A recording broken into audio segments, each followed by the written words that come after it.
Yes, after the Olympic Games of this summer, I think it's important to have a debriefing about the event and the future of all the facilities which have been built for that and not used after. So I think that's good thing to hear you about this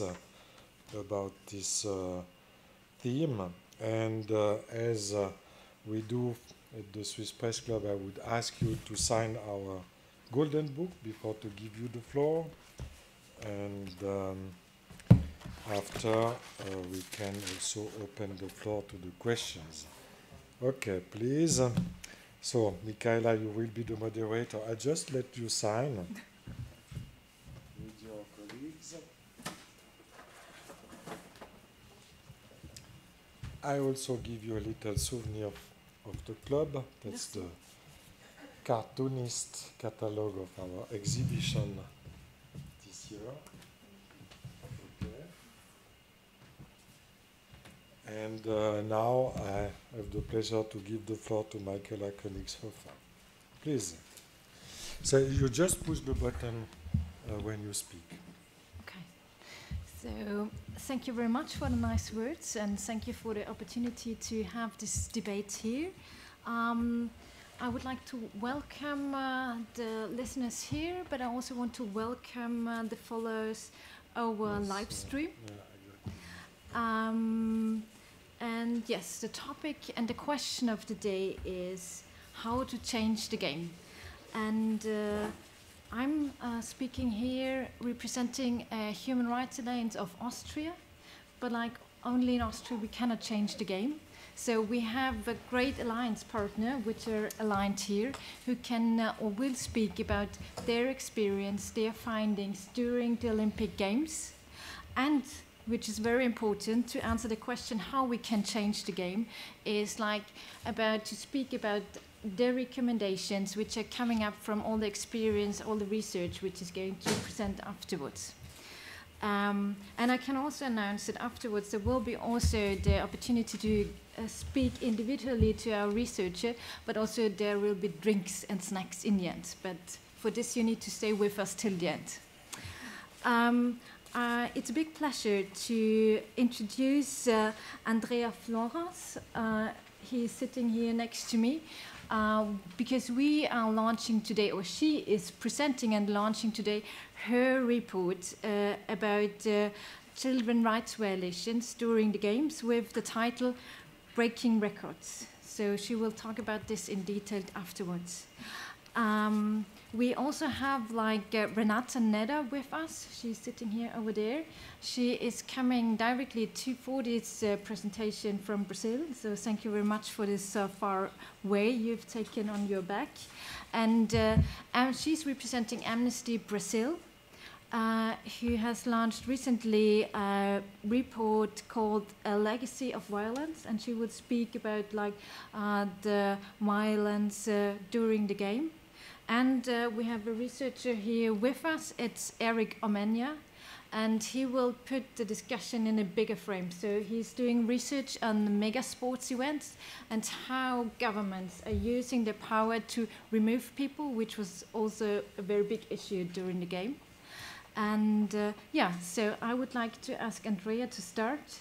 And we will have a hopefully very interesting debate afterwards. Thank you.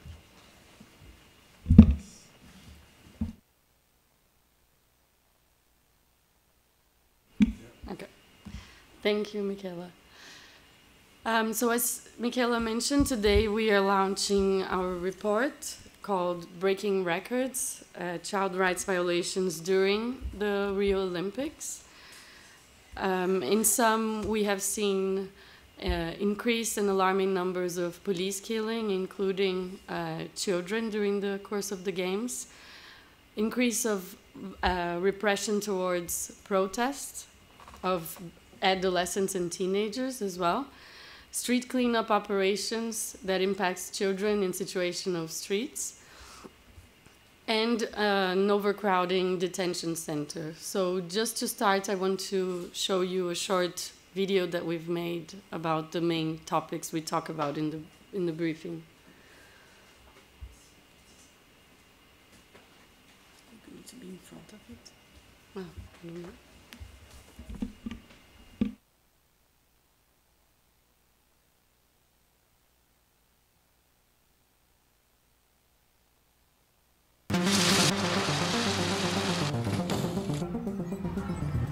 9 adolescentes queimados dentro de uma festa. O mundo inteiro tá olhando. São jovens, 10 função. Ele pode fazer a abordagem dele, mas sem a 9 adolescentes queimados dentro de uma cela.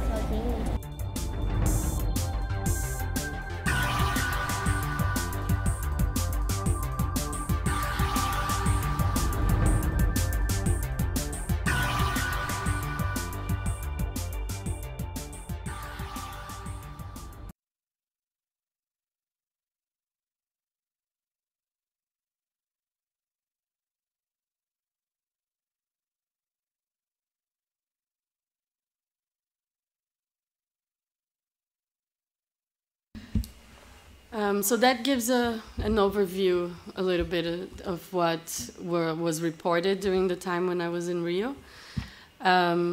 Before the Olympics, we had reported the risks and the impacts that were happening in preparation to the game. So we focused a lot of our campaign in Vila Autódromo, and this was something that we followed up while I was there. So the families that were in Vila Autódromo that could stay out of the 620 got homes from the government, and they moved into their homes. There was a broader issue regarding forced evictions, because many of the families that have been removed around these mega sporting events, including the Olympics, since 2009, more than 22,000 families, many of them have been replaced in government social housing. And at one point, a newspaper found that half of the government social housing were controlled by militias. And this was a big impact, of course, on children and adolescents that were living in these areas because they couldn't leave their homes, or they were restricted because of the militia that was present. I also want to focus today on the street cleanup operations. That was a big risk before, and that in the end we saw that it came true. So in the beginning of the year, there were buses traveling from the north to the city to the south, so the north, where a lot of the poorer communities and favelas are located, to the south zone of Rio, where there's the beach zones and the more rich areas. They were systematically stopped by the police. So young black youth were targeted, and if they didn't have money or ID, even though that's not a requirement by law, they were taken either to a police station or asked for that and not able to access the south part of Rio. This policy was harshly criticized by local NGOs, and in the end, the government stopped this kind of systematic stopping these buses, but the lines were cut. The lines of these buses didn't exist anymore. There was also an operation before the Olympics that started in December called Operação Segurança Presente, that's Operation Security Present, translated, that was aimed at cleaning the streets, making sure that the areas where the Olympic Games are taking place are safe for tourists. And in the end, they counted with more than 500 police officers, between military and civilian police officers. And by the end of the Olympics, they, according to official data, they've arrested more than 2,000 people. We don't know how many children were in this number, but it gives an indication of how many people were arrested in the areas connected to the Olympics. During the time when I was in Rio, I also received reports of increase of use of force by the police when taking children and adolescents in street situations to shelters. So they've reported abuse and aggression and including with, there was a case when they talked about a stick with a nail in the bottom, that they were hitting the children with it. And another indication that they were taking them away was that even religious entities that used to give breakfast to children in street situation, they were forbidden by the government to do so during the Olympics. So now I just want to show another one of the videos we have that is an interview with a child that was living in the street at the time of the Olympics. We don't show her real identity or her name to keep her safe.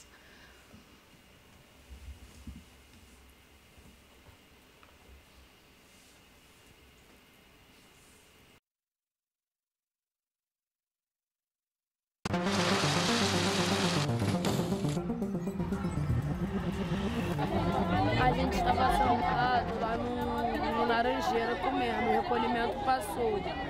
Quando o recolhimento passou, pegou uma das minhas colegas, botou dentro da van e bateu só de madeira com prego. Machucou o pé da minha colega. E eles podem fazer a abordagem deles, mas sem agressão, sem botar madeira para bater em nós. Então isso, as Olimpíadas estão fazendo que os caras fazem isso com nós, porque sabe que nós é da rua. E quando bota na van, eles botam na van, bate nós dentro da van, ainda solta lá aquele morro lá da Providência. Só quero deixar a gente em paz.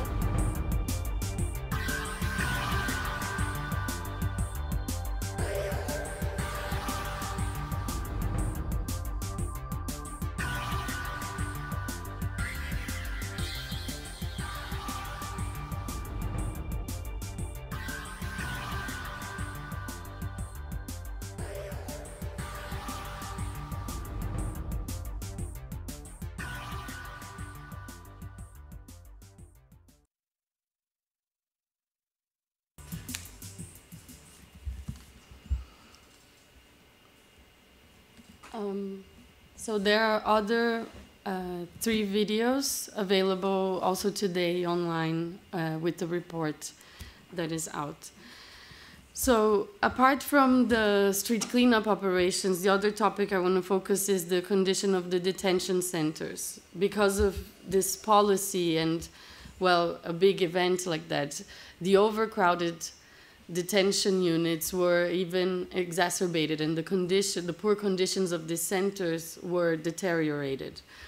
There we saw an increase in the number of adolescents detained, and for minor offenses. In Brazil, the law is that you should only be put in detention when you're under 18 if you commit a grave or only in exceptional cases.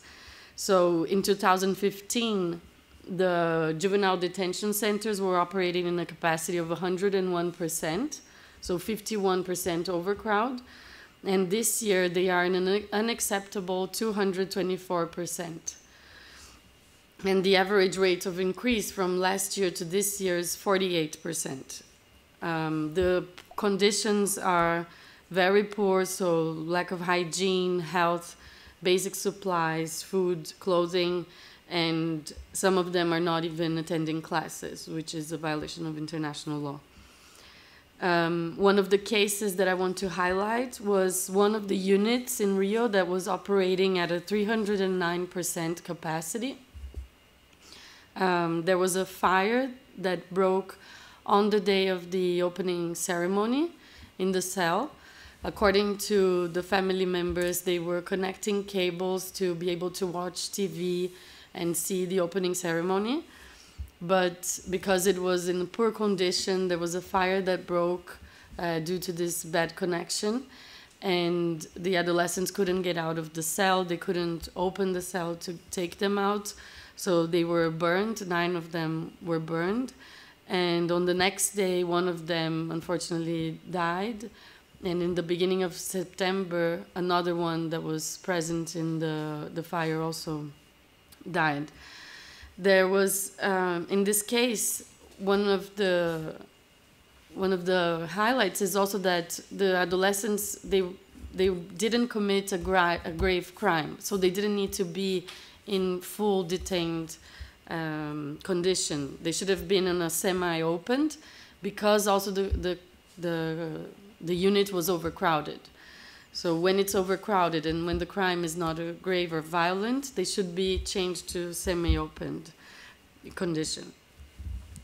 And I just want to end by highlighting the slogan of the Olympics. This year in Rio, you could see everywhere slogans written, it's a new world. And in their motto, they would say that this is a new world for future generations, a new world to change and to leave a good legacy behind. And what we've seen in Rio during the Games was not a good legacy for these kids. So we just hope that in future Olympics, this is changed and that we can really leave a good and a new world for future generations.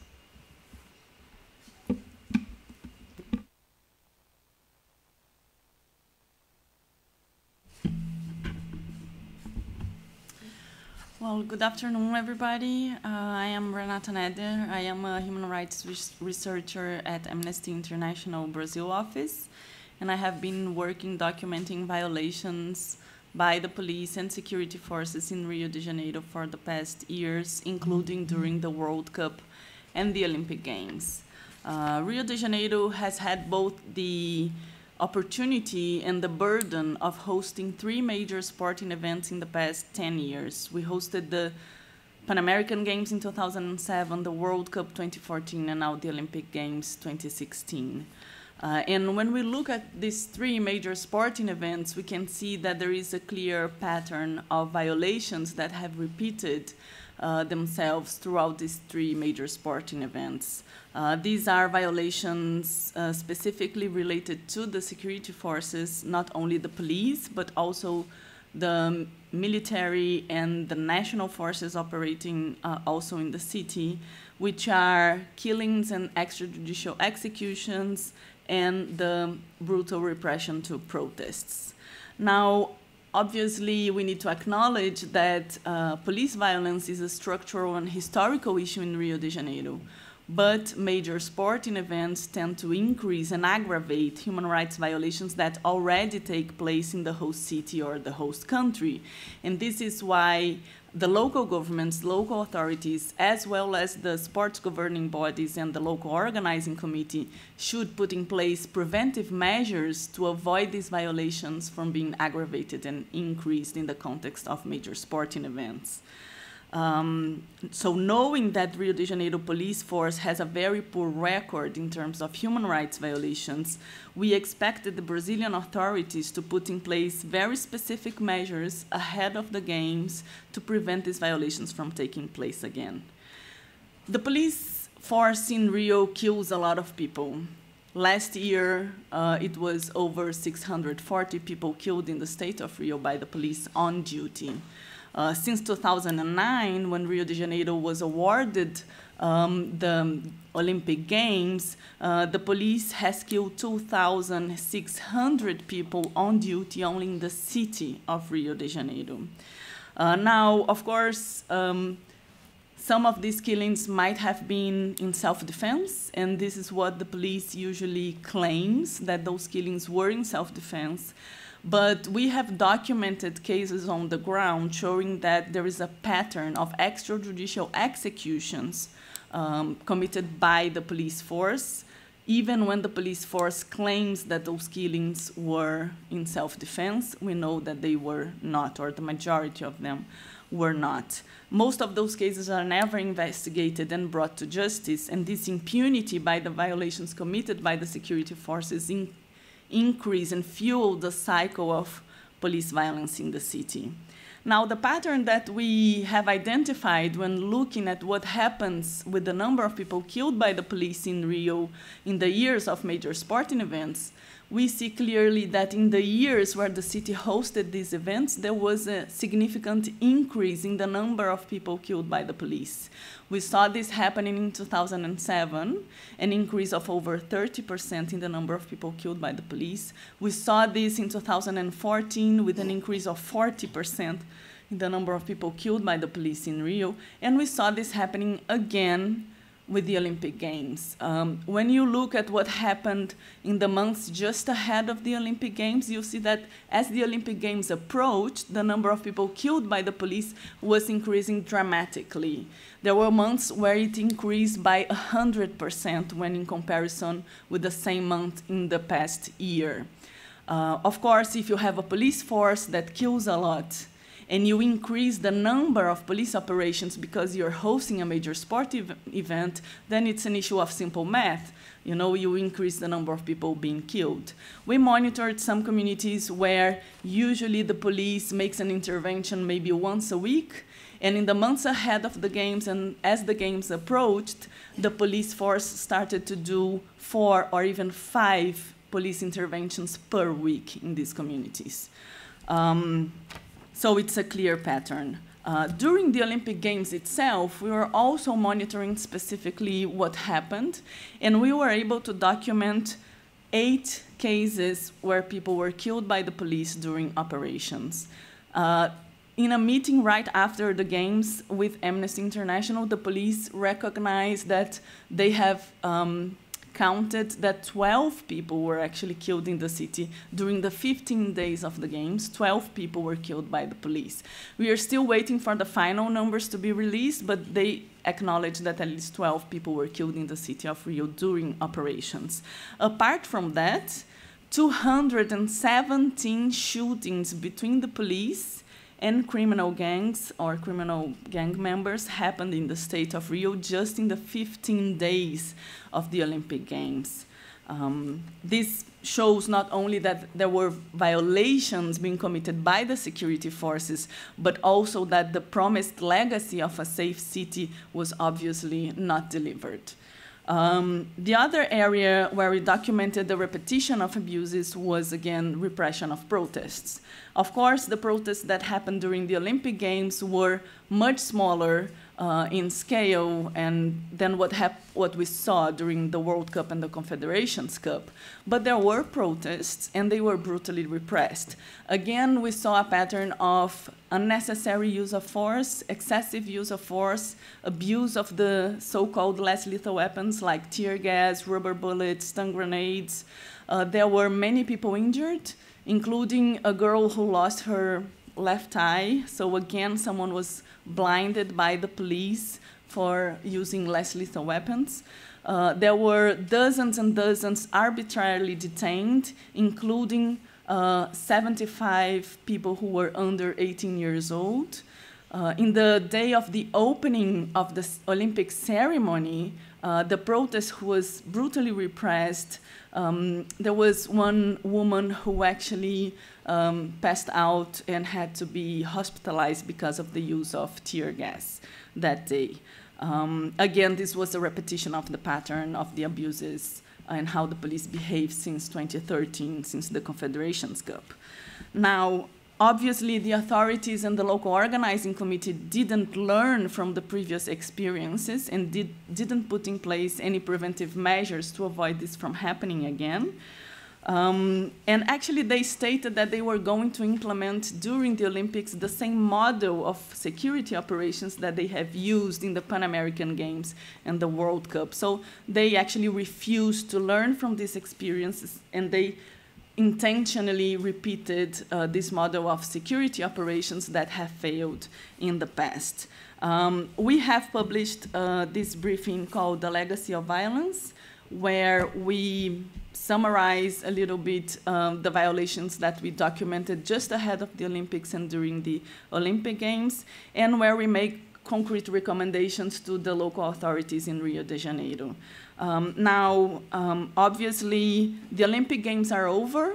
The world eyes are not on Brazil anymore, are not on Rio anymore, but we cannot forget what happened. It's really important that we call on the Brazilian authorities to ensure that these cases are properly investigated and brought to justice. Thank you.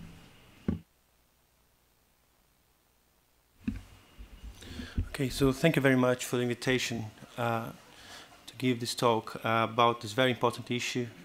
As shown by Renata and Andrea, the cases of human rights violations associated with the Rio 2016 Olympic Games are abundant. Besides the increase of the number of black young people being executed by the police, we had 77,000 people removed from their homes, slavery conditions among those working in Olympic sites, and even workers dying during the construction of some Olympic venues. However, the Brazilian example is not an exception.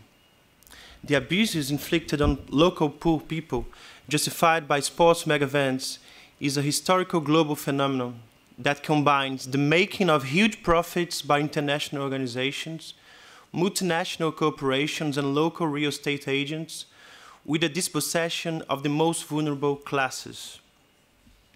Moreover, the use of public funds has been playing a crucial role in these developments. In 2007, the Center of Housing Rights and Evictions, based in this country, released a report highlighting the continual relocation of local communities and the criminalization of homeless people in several host cities. The Beijing case then particularly stood out, as 1,250,000 people had their homes destroyed. 3 years later, 3 years after the release of that important report, South Africa hosted the FIFA World Cup. Once again, human rights violations marked the run-up to the event.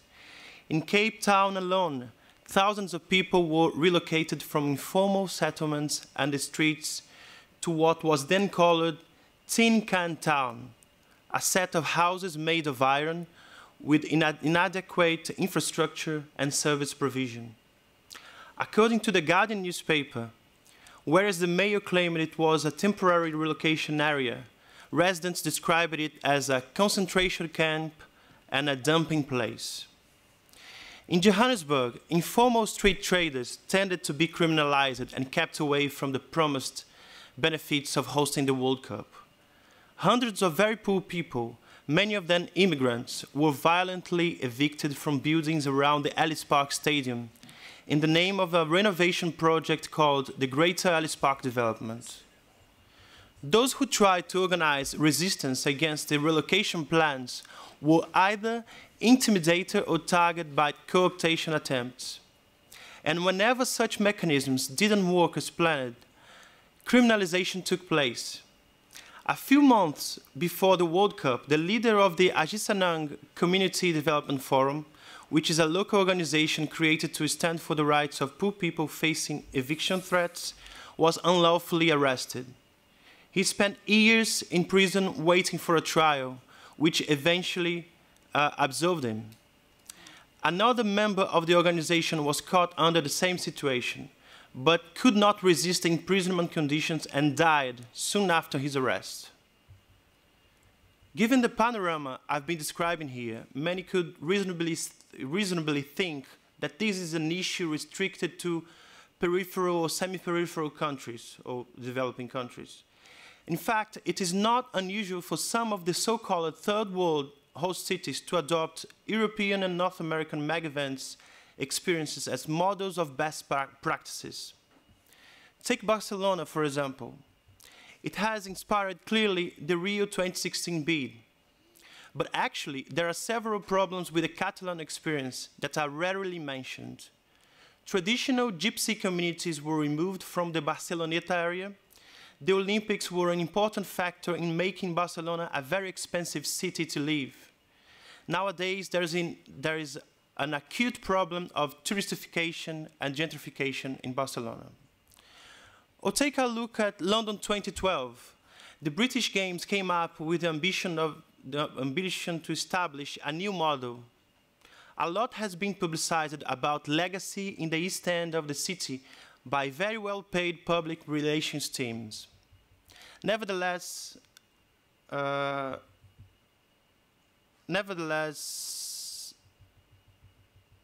sorry. There is an untold story about the working class communities that were shattered in the name of the Olympics.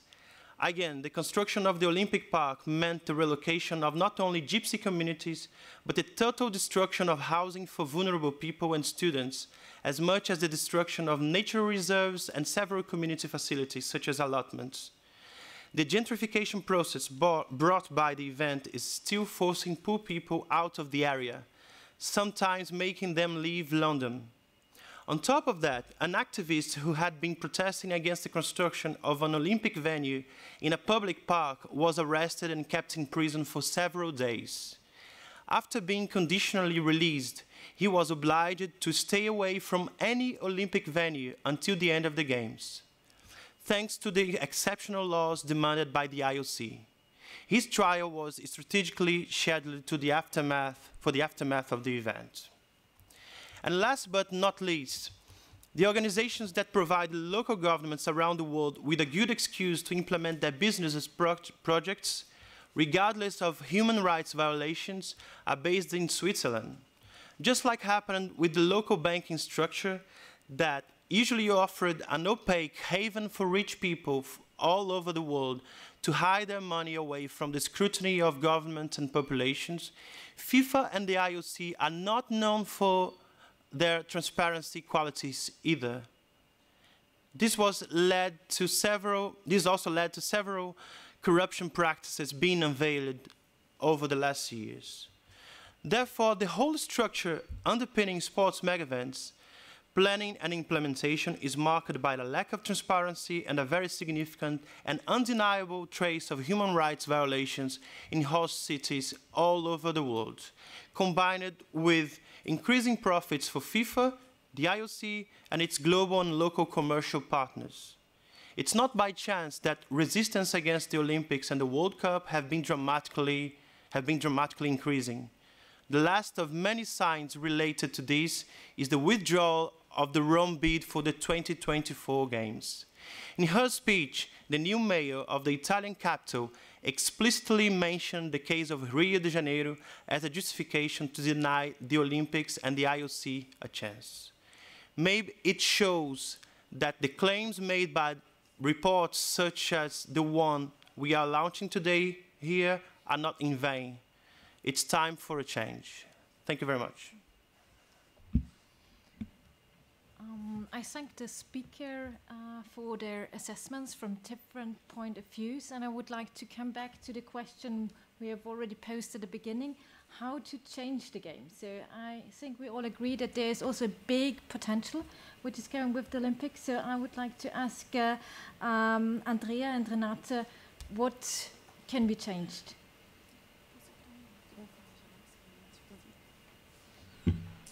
Well, first of all, I think it's for those working with major sporting events, it's really clear now that there is a pattern of negative impacts and human rights violations associated with hosting major sporting events.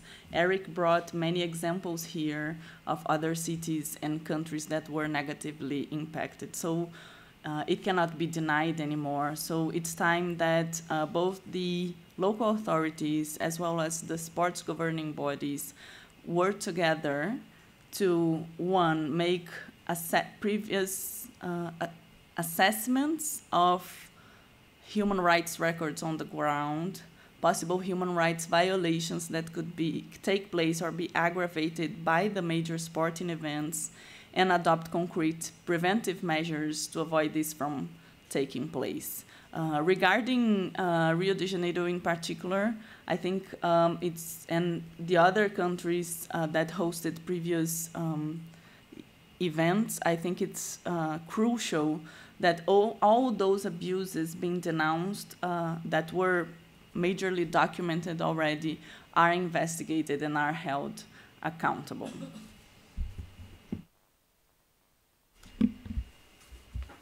So regarding the responsibility, because there's also this question, right? How to change, but who has responsibility? Just to highlight that, you know, the governments have the responsibility to protect human rights, but according to the UN Guiding Principles on Business and Human Rights, sports governing bodies also have responsibility to respect. And this, apart from all the shiny principles embedded in the charters and in the Agenda 2020 and in other documents like that. So for our recommendations, concretely, we talk about the fact that the IOC should communicate with the local organizing committee and Brazilian authorities about the violations that were mentioned in the briefing, to make sure all measures related to these violations are taken to ensure access to legal advice and assistance to the victims. But in general, we are aligned with the recommendations made by the Sport and Rights Alliance. So Sport and Rights Alliance is an alliance of NGOs that work on the topic of mega sporting events and human rights, corruption, labor rights, and child rights. We have released, Terre des Hommes is part of this alliance, as well as Amnesty, Human Rights Watch, International Trade Union Confederation, and other, Transparency International and other NGOs and other topic. But on the 2nd of August, so right before the Olympic Games, we launched the SRA, so the Sport and Rights Alliance, recommendations to the Olympic Committee.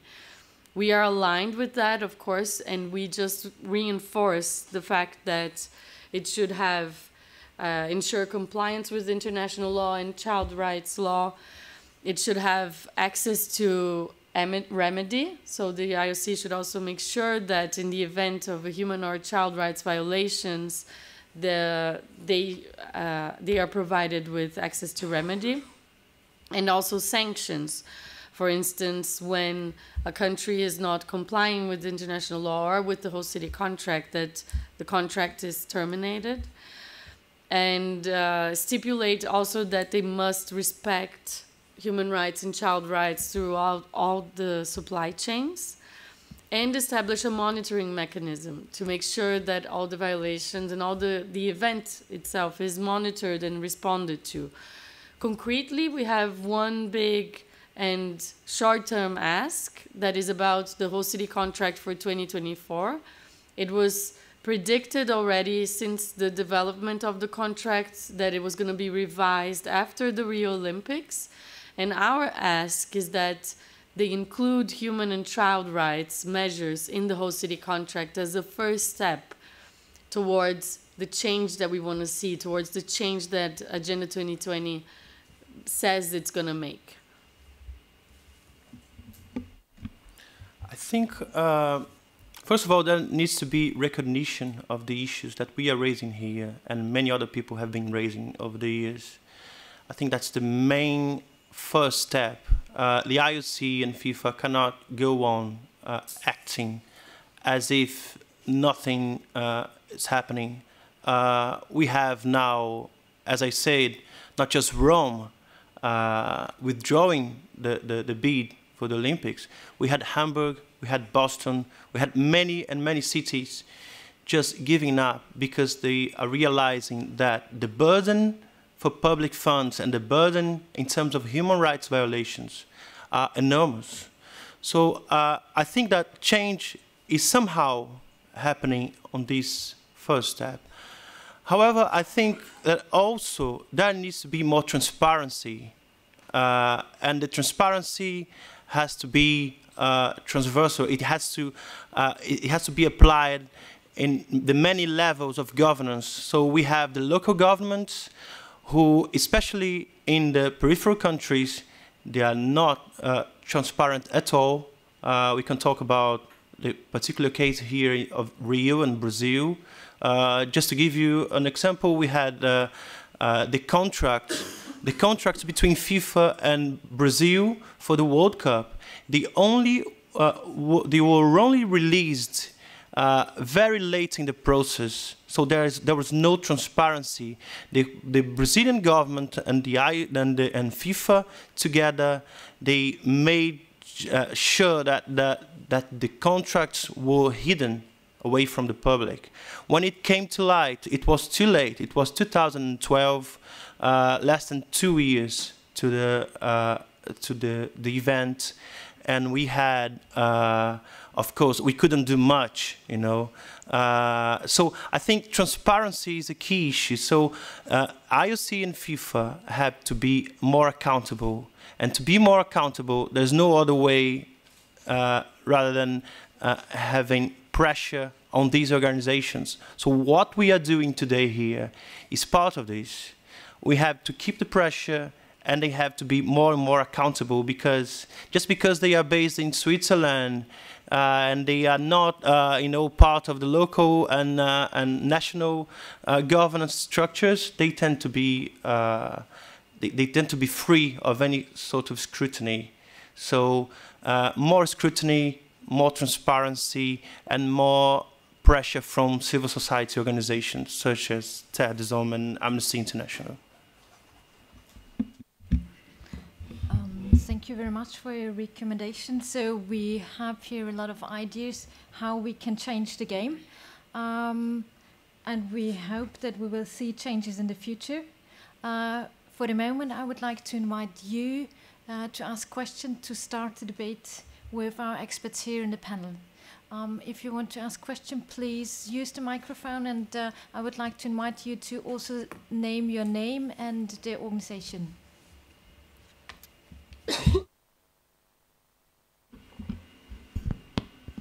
Good afternoon.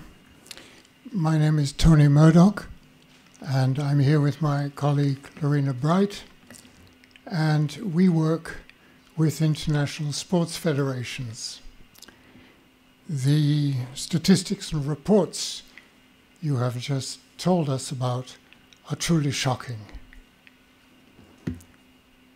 Our approach is to work with sports federations, and I might add, not the IOC or FIFA. That is really in the stratosphere as far as we're concerned. But we work with sports federations to help them to manage reputations which are at threat. When the game changes, all sports know how to play their own game, but when the game changes, how do they respond? Your area is new to us. I have worked in NGOs many years ago in areas not so far away from the ones you're activists in, so I'm familiar with the approach. To change the game, we feel there has to be dialogue. Pressure, yes, but there comes a time when you have to talk across the table, not necessarily agreeing, but creating an environment in which your respective positions stand the chance of moving forward. So I just wanted to ask, and you've answered part of that, but I'd like to hear a little bit more about it. What kind of links do you have to the IOC, and above all, the host cities of the future? And how are you anticipating or expecting to build bridges so that the pressure you talk about can travel across that bridge and stand a chance of having an impact which will change the way in which mega sports events are currently managed? And I think we have our sights on Qatar and a few other places in the future. I'll stop there. Thank you very much. We're ready to talk afterwards to any of you who might want to know more about what we do, and I got a little documentation. That's the end of my promotion. Thank you. Thank you very much. Maybe Andrea? No, do you want to take maybe two? Okay. Is there a second question? Sorry, is there a second question? Yeah, please. Actually, it's not a question, but just some comments. My name is Ezekiel Peterson. I am secretary in the Brazilian Permanent Mission to the UN here in Geneva. Just wanted to recall some words that our colleague here just mentioned, the importance of dialogue. Believe I'm seeing Renata and Andrea every other month.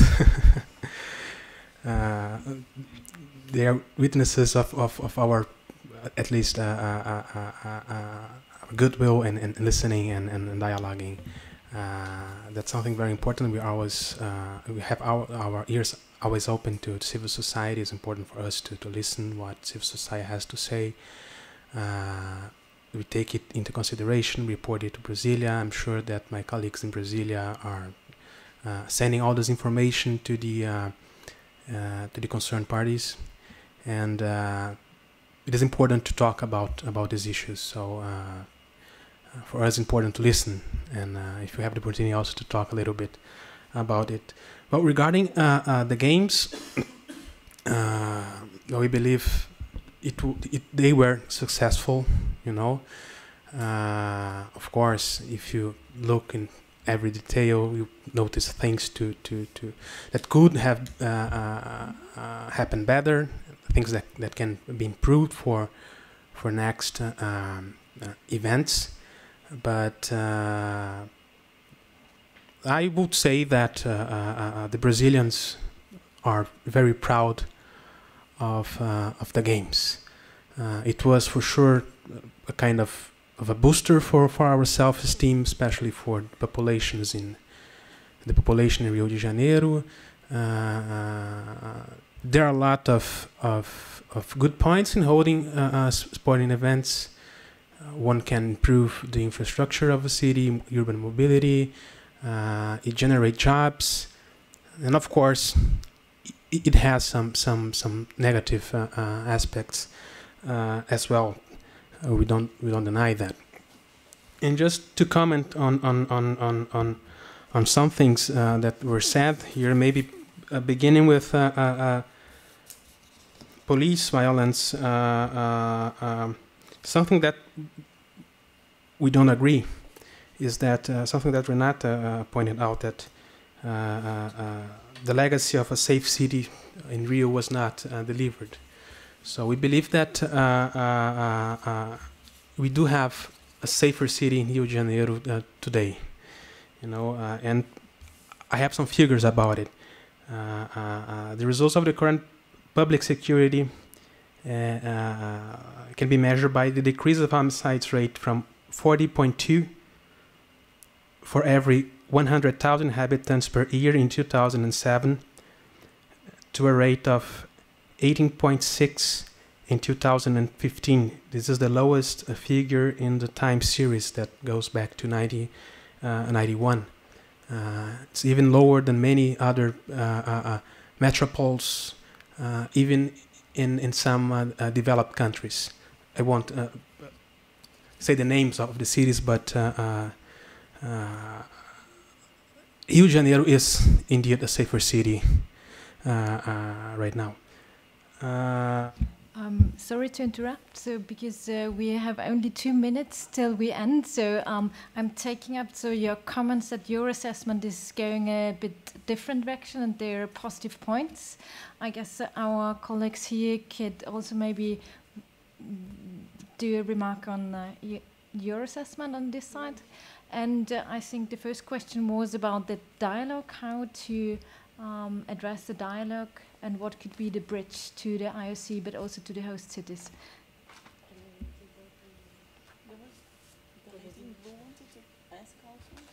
There was another question. There was another question. Another question.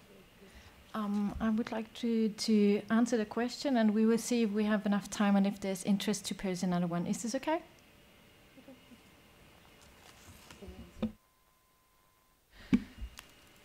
So thank you, Murdoch, for the question. And I just want to highlight about dialogue. We have been in dialogue both with the IOC and FIFA since the beginning of our campaign 3 years ago. And actually today we were at the IOC and we were able to present the briefing, both Renata, myself, and also Nosso Jogo, the network from Austria. This was actually a follow-up to other meetings we've been having. So we are in constant dialogue. The IOC is listening and is creating this constructive dialogue, we call it. They have committed to look at the recommendations and deliver concrete actions of what they can or cannot do. They have also mentioned that they are willing to learn from the Brazilian experience and understand where mistakes were made and what can be changed. So this conversation is there. We also think it's very important to sit on the table and discuss what can be done in a constructive manner. It's key to change.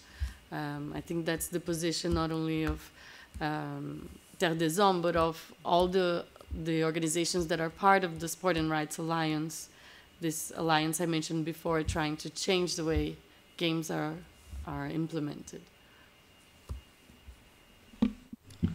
Yeah, again, Andrea already mentioned the dialogue that we are all having with the IOC about this.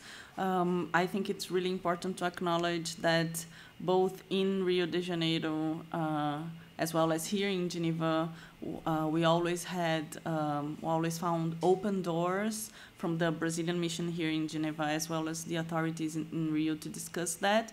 In Rio de Janeiro, Amnesty met many times with the civil police, the military police, the public prosecutor's office, and the public security secretary. There were many meetings since last year about this. It's really important to discuss and to be able to denounce the violations that are taking place, but also to discuss concrete steps.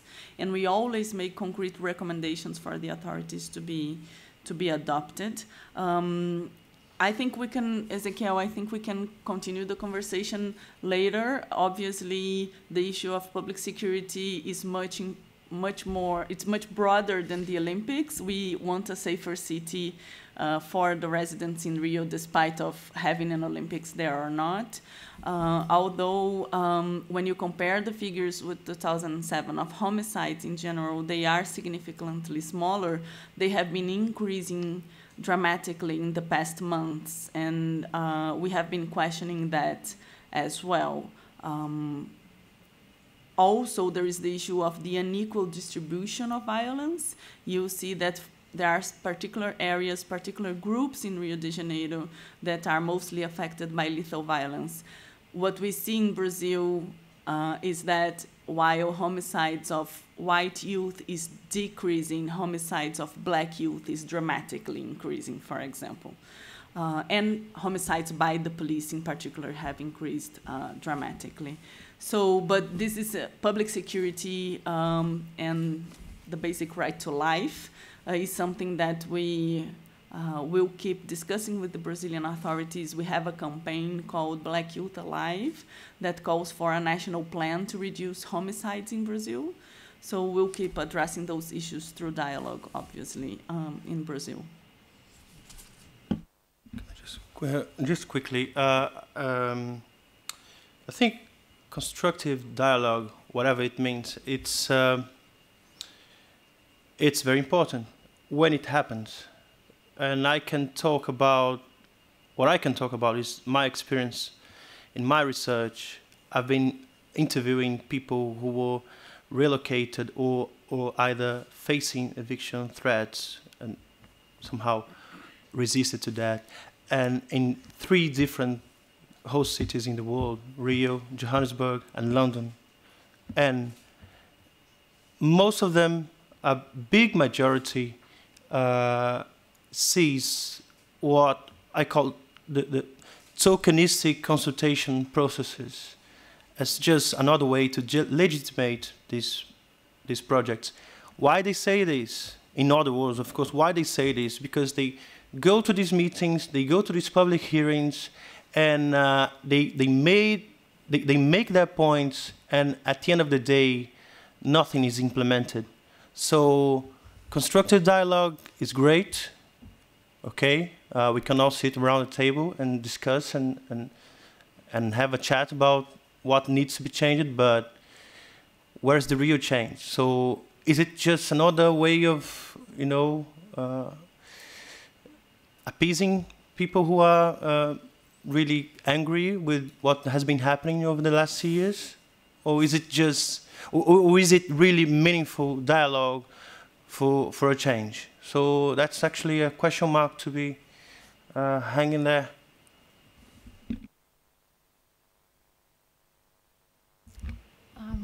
Thank you very much for the answers. Unfortunately, we are already over the time.